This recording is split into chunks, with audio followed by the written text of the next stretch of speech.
Dicen buenas noches. ¿Cómo están? Muy buenas noches, mis estimados amigos. Buenas noches, bienvenidos al desarrollo de la clase correspondientes a la materia de ciencias naturales. Un gusto poder compartir con cada uno de ustedes. Bienvenidos. Licenciado, buenas noches. ¿Cómo está, Glorita? Muy buenas noches. Bienvenida. Licenciado. Buenas noches, compañerita. Buenas noches. Un gusto saludarles, un gusto escucharles.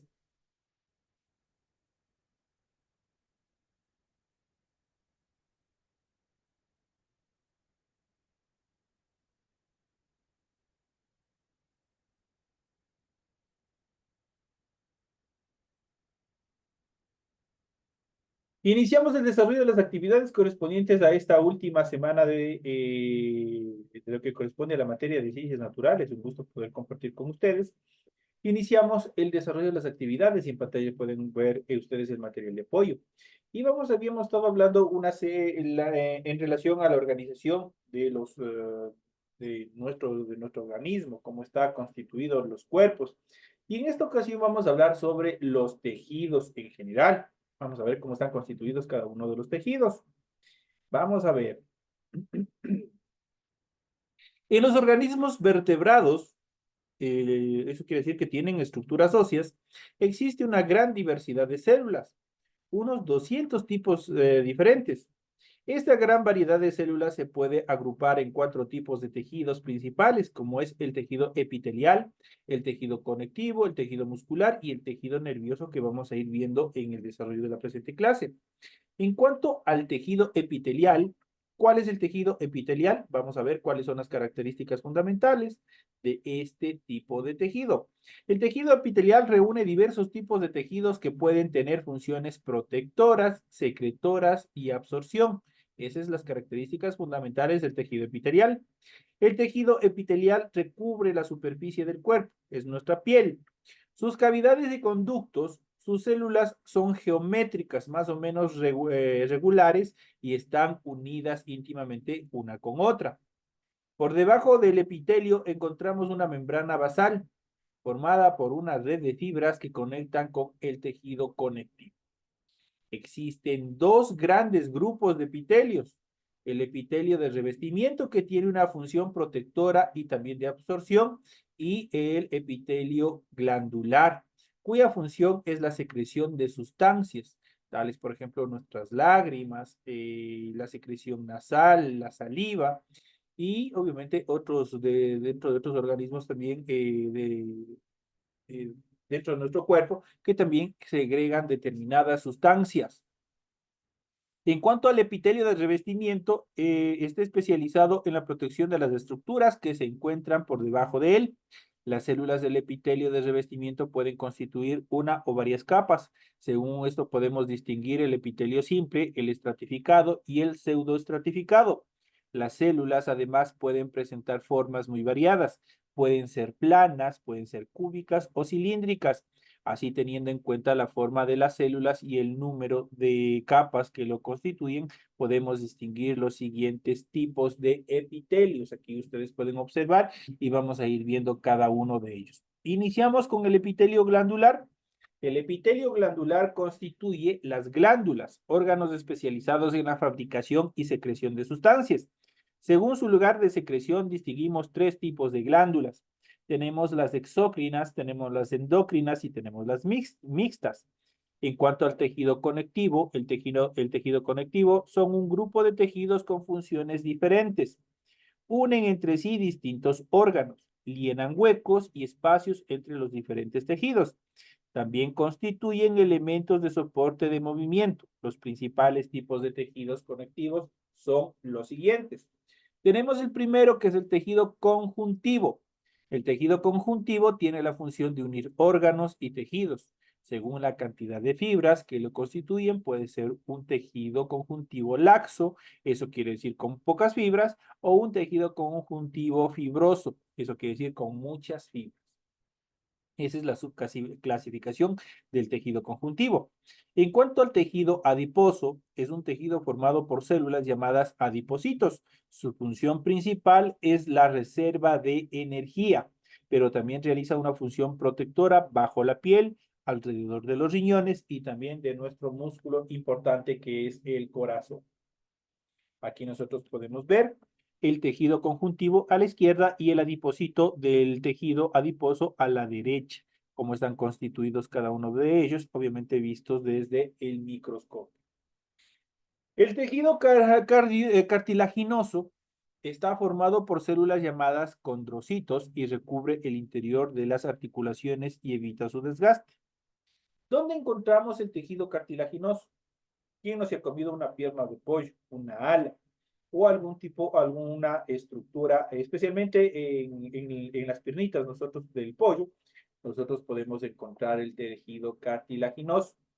¿Cuál es el tejido cartilaginoso? Ustedes han visto en los extremos, en las puntas del hueso, existen unos recubrimientos de una película de color blanquecino, muchas veces tipo transparente, que en muchos de los casos me incluye a mí, me encanta comerla porque tiene un gusto medio especial, especialmente este tipo de estructuras. ¿Qué es lo que hace el tejido cartilaginoso o los cartílagos en general?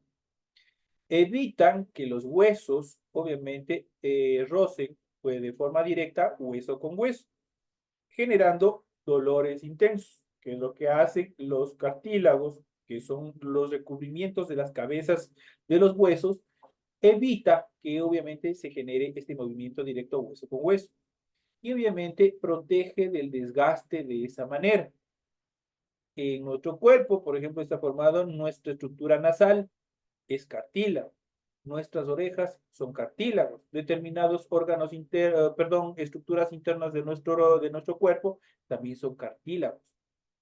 En, nuestra, en nuestras costillas, en la caja torácica, en la parte frontal de nuestro pectoral, ahí tenemos huesos cartilaginosos. Y obviamente en todas las uniones de nuestros huesos, en las extremidades de nuestros huesos, siempre va a estar presente el cartílago. Cuando existe un proceso de desgaste de los cartílagos, ustedes habrán escuchado este tipo de enfermedades en las cuales obviamente se van deformando los huesos, va habiendo un dolor intenso, van torciéndose los huesos, especialmente los huesos de la mano, de las manos en general, y obviamente eso genera un problema. Entonces, ahí, obviamente, cuando existe la carencia o existe el deterioro de los cartílagos, empieza a haber un desgaste directamente con los huesos y esto genera dolor bastante intenso. Para ello, para obviamente evitar este tipo de desgastes o que se deteriore los cartílagos, nosotros tenemos que tener una dieta balanceada. Especialmente debemos consumir productos, obviamente, que contengan colágeno para que obviamente absorba nuestro organismo y obviamente el cartílago que se haya deteriorado obviamente se pueda regenerar. En cuanto al tejido óseo, que no soy, obviamente dicho de otras maneras, es los huesos, las células de este tejido se llaman osteocitos. Este tejido forma los huesos y por tanto participa en el movimiento y en la protección de diversos órganos.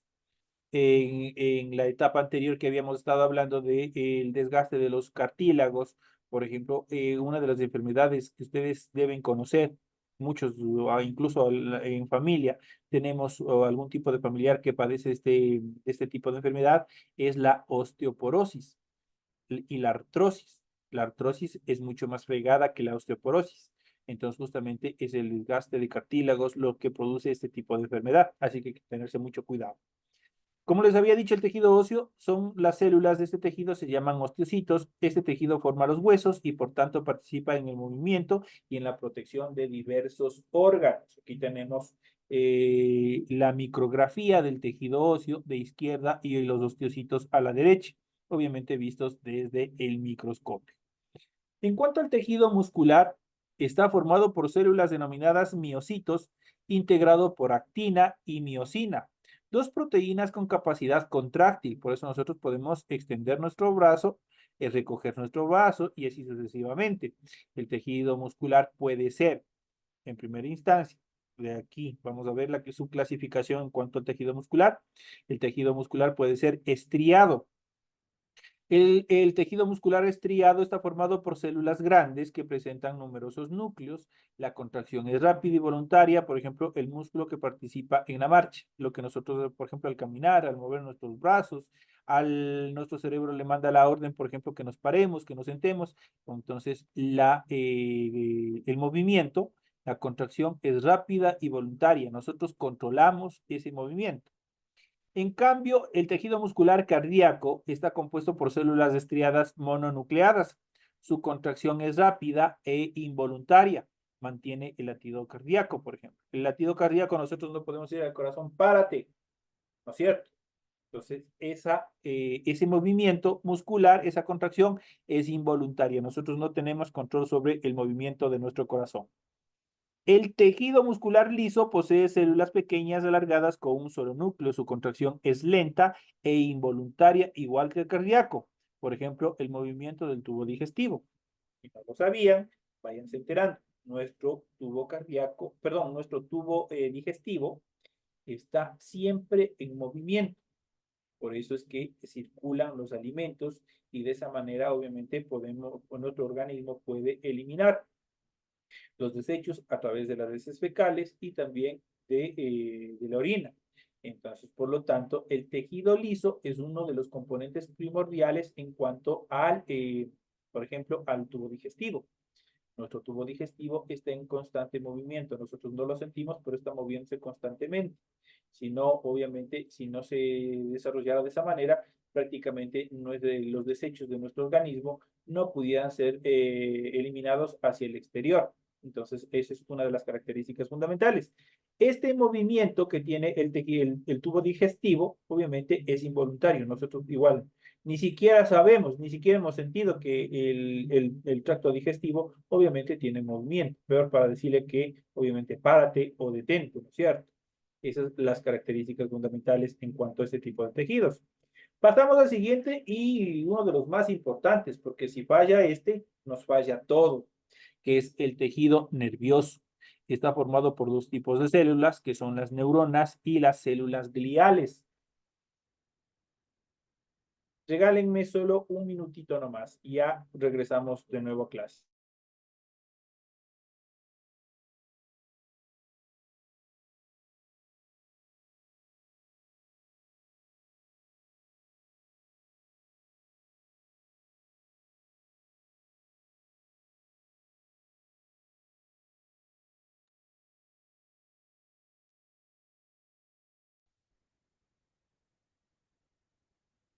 Continuamos. Habíamos estado mencionando que obviamente tenemos el tejido nervioso. El tejido nervioso está formado por dos tipos de células. Tenemos las neuronas y luego las células gliales. Cuando fallan unas de estas, obviamente tenemos un gran problema en función de nuestro organismo en general. Por ejemplo, ustedes han visto cuando una persona está alterada, le dicen neurótica, ¿no es cierto? Es justamente ese tipo, cuando le hablamos de neurótica, significa que tiene algún tipo de alteración en las neuronas. Pero vamos a ver un poco más en cuanto a este proceso. Las neuronas son células muy especializadas que se caracterizan por su capacidad para generar y transmitir impulsos nerviosos. Consta de un cuerpo neuronal con un núcleo y gran parte de citoplasma, varias dendritas, prolongaciones de escasa longitud que rodean el cuerpo neuronal, un axón, que es una larga prolongación que parte del cuerpo neuronal.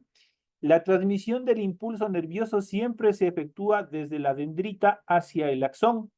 La conexión entre dos neuronas tiene lugar sin contacto físico a través del espacio que la separa. En este caso, a este espacio se denomina la sinapsis. Y vamos a ver ya más adelante de forma gráfica toda esta estructura, cómo está constituida la neurona. En cuanto a las células gliales, se interponen entre las neuronas y pueden ser de las siguientes características. Tenemos los astrocitos. Tienen aspecto estrellado y transportan sustancias nutritivas desde la sangre a las neuronas. También actúa como soporte enlazando entre sí los distintos componentes del tejido. La microglia tiene aspecto espinoso y son móviles, capturan y digieren sustancias de desecho y desempeñan una función defensiva. En cuanto a las células de Schwann contienen mielina, una sustancia de gran importancia en la transmisión del impulso nervioso. Forman pequeñas envolturas en diferentes zonas a lo largo del axón. Y aquí nosotros podemos ver una neurona. Tenemos la microglia del tejido nervioso que tenemos en color moradito a la izquierda y la estructura de una neurona que tenemos a la derecha. La neurona está constituida desde el centro, tenemos un núcleo, luego está constituido por las dendritas, que son estas ramificaciones, luego tenemos el cuerpo neuronal, que es lo que está recubriendo al núcleo, lo que constituye como una escalera que ustedes pueden observar es el axón. Cada uno de las estructuras que nosotros podemos ver dentro del axón tienen el nombre de células de Schwann o mielina. Y por último tenemos las terminales axónicas. Cuando hay algún tipo de alteración en la neurona, ustedes han visto las enfermedades, por ejemplo, del Parkinson, que obviamente no tienen el control del impulso nervioso y siempre las personas están como que estuvieran temblando, como que no tuvieran un control directo sobre los músculos, justamente porque la neurona sufrió algún tipo de alteración y obviamente ya no tiene el control del movimiento en función de estas actividades, en función de con el control del movimiento de todo el resto de nuestro organismo. Entonces es fundamental mantener mucho cuidado, especialmente con las neuronas, para no tener ningún tipo de enfermedades que nosotros iremos viendo más adelante cuáles son cada una de ellas. Vamos a ir analizando y vamos a ir viendo un poco más en función de este tema importante que nosotros sí debemos tener conocimiento, qué es lo que nosotros tenemos en nuestro cuerpo humano, cómo funciona, cuál es la importancia y cómo protegerlo de determinadas enfermedades que hoy en día son bastante peligrosas, son bastante dañinas. Nosotros muchas veces no las percibimos, pero periódicamente nuestro cuerpo se va deteriorando, se va alterando por determinadas acciones que nosotros se nos pasa por alto, pero que de cierta manera están afectando a nuestros tejidos.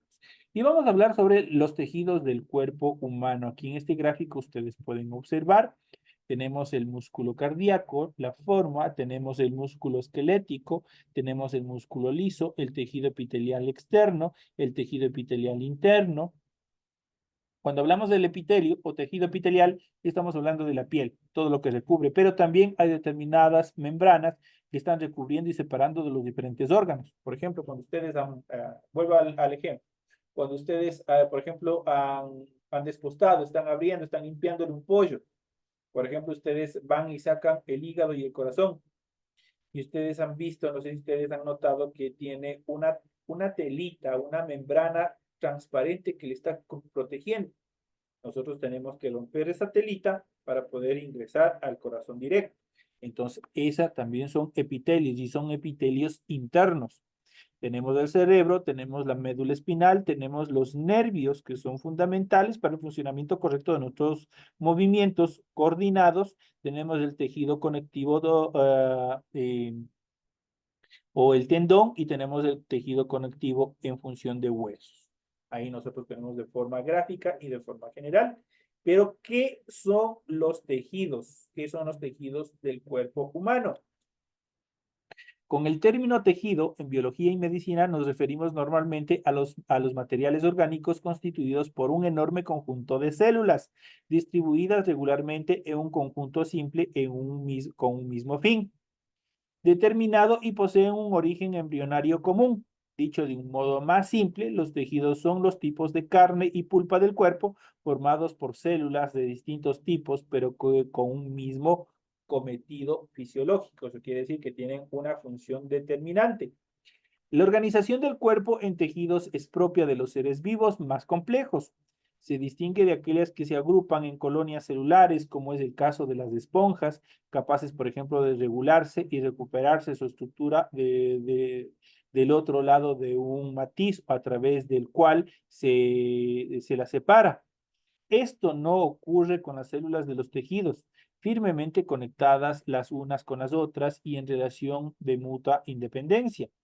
El cuerpo humano, así como el de los animales, y formas de vida pluricelular complejas, está formado por tejidos de distintos tipos, encargados de funciones diversas y con características propias, a cuyo estudio se dedica la disciplina de la histología. Los cuatro principales tipos de tejidos del cuerpo humano y los animales vamos a ver a continuación cuáles son. Y arrancamos con el tejido epitelial, arrancamos con la piel. Ahí nosotros podemos ver cómo, obviamente agrandado dentro del microscopio, cómo está constituido el tejido epitelial. Las células escamosas son muy externas y bajo ellas se encuentran las cuboidales. Entonces aquí nosotros podemos ver las que tienen en forma de cubo. Eso es lo que está constituido debajo de nuestra piel y prácticamente es nuestra piel.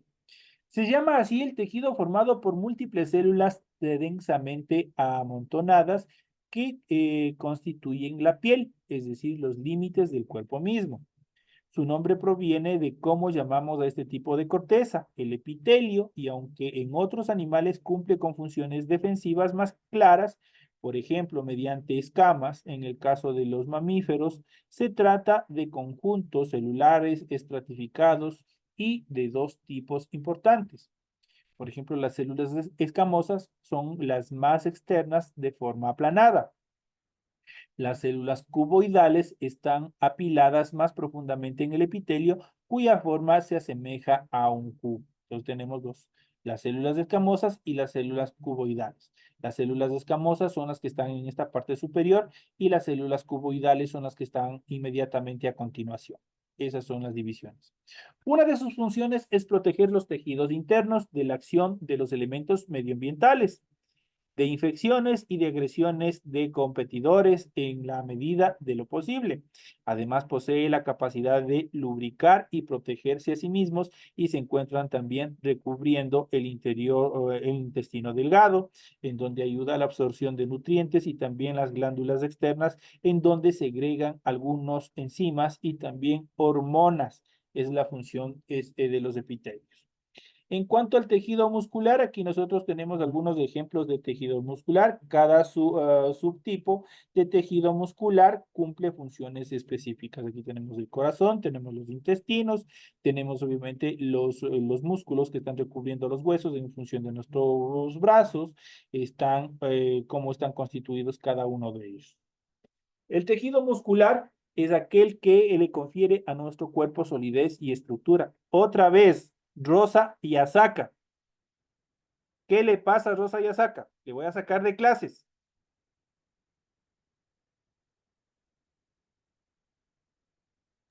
¿Qué pasó, Lice?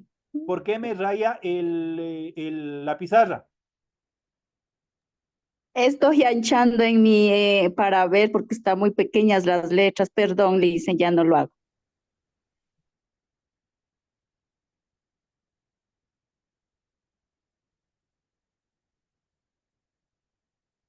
Ya.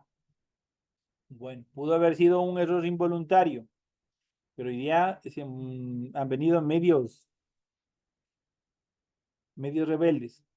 Había dicho que el tejido muscular es aquel que confiere a nuestro cuerpo solidez y estructura y forma definida, y que además otorga al cuerpo su complejo rango de movimiento voluntario y también movimientos involuntarios. Se encuentra formado por células elásticas capaces de deformarse y recuperar su forma, llamados miocitos, y puede clasificarse en tres tipos de tejidos que son los siguientes. Y tenemos el tejido muscular esquelético, aquel que se encuentra sometido a la voluntad de la mente, como el de nuestros brazos y piernas, o los músculos faciales, y que está compuesto por células cilíndricas y multinucleadas, de hasta 30 centímetros de longitud, dotadas de una gran cantidad de mitocondrias para manejar la energía necesaria para los movimientos del cuerpo. En conjunto constituyen músculos estriados unidos mediante un tendón a los huesos de nuestro cuerpo. En cuanto al tejido muscular cardíaco, como su nombre lo indica, nos referimos a la musculatura del corazón compuesta por miocardiocitos, células alargadas y ramificadas dotadas de núcleo central y capaces de formar uniones terminales con elevado nivel de especialización que facilita la transmisión de impulsos nerviosos. Su función es operar como una bomba hidráulica para mantener la sangre circulando por todo nuestro cuerpo. Por esa razón, no obedece en absoluto a nuestra mente. Tiene movimiento totalmente voluntario. En cuanto al tejido muscular liso, compuesto por leimiocitos, células mononucleadas con forma de huso, sin estriaciones ni sistema de túbulos, se encuentra en las paredes de las vísceras huecas, eso es estómago, vejiga, útero, intestinos y otros organismos, de la mayor parte de los vasos sanguíneos. Sus contracciones no obedecen a la mente, sino que operan de manera automática. Ahí tenemos en cuanto a la clasificación de este tipo de tejidos. Y nosotros hemos de seguir viendo, hemos de seguir analizando mucho más, se queda bastante material. Lamentablemente el factor tiempo es uno de los problemas dentro del desarrollo de todo este material, pero nosotros este tema lo seguiremos viendo en clases futuras. Entonces, ustedes tienen el material pertinente en función del desarrollo de la presente clase, del presente tema que nosotros hemos venido viendo. Hemos de seguir analizando, pues, un tema que tiene hilación, es un tema que tiene secuencia. Hemos de seguir viendo y hemos de seguir analizando todas las características fundamentales en función de la organización de nuestro organismo y obviamente de los organismos que tienen estructura ósea. Señores y señores, de esta manera ya estamos llegando a la parte final de nuestra clase. Ha sido un gusto haber compartido con ustedes. Me despido de todos ustedes, deseándoles que tengan una feliz noche y un feliz resto de semana. Nos estaremos viendo hasta la próxima clase. Muchas gracias, Lisa. Gracias, Lisa. Gracias, Lisa.